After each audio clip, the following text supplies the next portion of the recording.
ओम श्री सद्गुरुवे नमः। बंदहु गुरुपद कंज, कृपा सिंधु नर रूप हरि। महामोह तम पुंज, जासु वचन रवि कर्ण।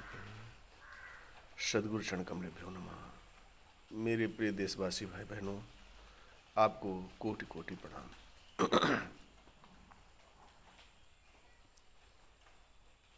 इस संसार में लोग आते हैं जाते हैं, और इसी आने जाने के क्रम में हमारा भी एक स्थान है। भगवान ने हमको इसी आने जाने के बीच में हम लोगों को भी भेजा है। बड़े जब से इस धरती का अवतरण हुआ, कितने लोग आए कितने लोग गए। भव्य भव्य आत्माओं का इस धरती पर अवतरण हुआ। सर्वप्रथम हम उनको नमन करते हैं। ऐसी दिव्य आत्माएं जो हमारे प्रेरणा स्रोत रहे, एक आदर्श आत्माएं रही हैं, जिनके चरण चिन्हों पर हम लोग चलकर अपने जीवन को सफल बनाते हैं।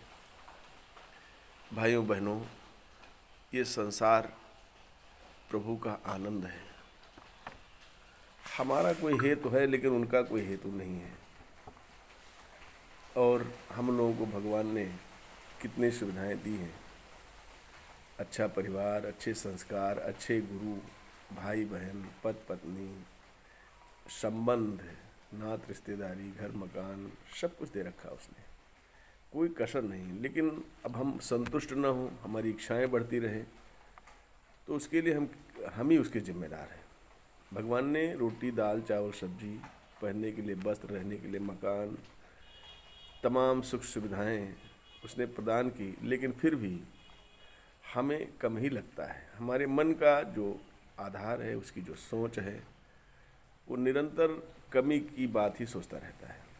जैसे हमारे सब दांत हैं, एक दांत टूट जाए तो हमारी जबान उसी जगह लगती है जहाँ टूट गया, वहाँ नहीं लगती जहाँ दांत हैं।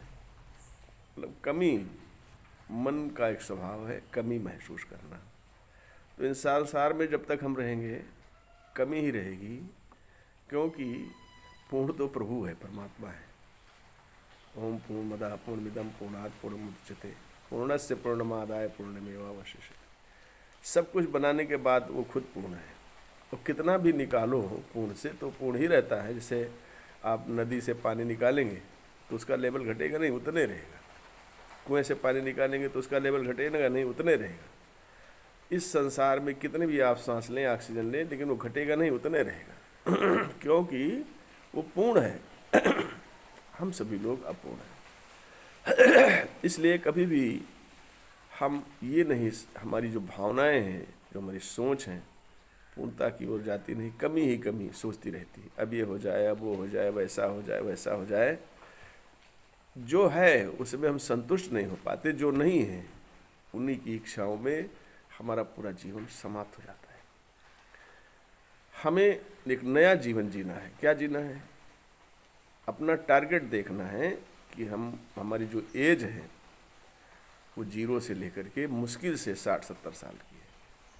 ये तो अपनी काल्पनिक चीज़ों में मैं बता रहा हूँ, लेकिन किसी की कोई आयु निश्चित नहीं है, ना कोई किसी की लिखा पड़ी है। कब जीवन है, कब समाप्त हो जाए, इसकी भी कोई गारंटी नहीं। जो क्षण है वर्तमान में, उसमें जो कुछ भी आपसे हो सके और जो कुछ आपके पास प्राप्त है वो पर्याप्त है। उसी में हमें ये ध्यान देना है कि भगवान ने आज हमारे लिए इतनी व्यवस्था की, और उस व्यवस्था में खुश रहना सीखें। छोटा बड़ा कम अधिक जो भी है, उस व्यवस्था प्रभु की है। यही भजन है। प्रभु की व्यवस्था को निरंतर अनुभव करना ही सबसे बड़ा भजन है। दुख है तो उसकी मर्जी है, सुख है तो उसकी मर्जी है, कम है तो उसकी मर्जी, अधिक है तो उसकी मर्जी, मान है तो उसकी मर्जी, अपमान है तो उसकी मर्जी। जो कुछ भी है सब उसकी मर्जी महसूस करना है। अगर ये भाव हमारे अंदर निरंतर व्याप्त हो जाए तो इसी धरती पर हम आनंद में पहुंच सकते हैं। क्योंकि जो गुरुदेव कहते हैं, सबसे बड़ा दरिद्र ही है जिसकी तृष्णा विशाल है। तृष्णाएं जिसकी ख़त्म नहीं, वो चाह दर चाह, चाह दर चाह बढ़ाती रहती हैं, और उसी को प्राप्त करने के निमित्त ये पूरा जीवन मनुष्य का समाप्त हो जाता है। लेकिन वहाँ तक वो नहीं पहुँच पाता जहाँ वो सब कुछ पा करके प्रसन्न हो जाए, संतुष्ट हो जाए। ये अभाव ही बना रहता है। इसलिए गुरुदेव आज हमारे इस देश में भजन को सर्वश्रेष्ठ बताया गया। भजन सीताराम जो भी तमाम भजन हैं, राम नाम का नाम लोग स्मरण करते हैं, लेकिन ये उसकी अनुभूति होने लगे। जिसका तुम भजन करते हो वो आपके सोच में, विचार में, भावनाओं में भीतर पैदा हो, लेकिन वही साथ साथ सब में, जो आप में पैदा हो वही सब में दिखाई पड़े, योग हो जाता है। उसी को भजन कहते हैं। जुड़ जाए जीवन, वो भजन है। भज सेवायाम। जब आप पूर्ण हो जाएंगे भीतर से, तो आपको सारा संसार जैसे आप हैं वैसे दिखाई पड़ेगा। तो आप जो अपने लिए व्यवहार करेंगे वही समाज के लिए करेंगे। भजन का मतलब है भजना। भज धातु से भजन बना। क्या भजना?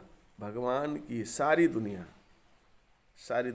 प्रभु ने बनाया, प्रभु का है, और ये उनका अपना आनंद है। इसलिए उस आनंद कंद भगवान को हम कोटि कोटि नमन वंदन करते हैं, क्योंकि हे परमेश्वर, जो कुछ भी है सब आपका ही है, आप ही हैं, सब में आप हैं। व्याप्तम एन चराचरम, इस पूरे चराचर में आप ही व्याप्त हैं।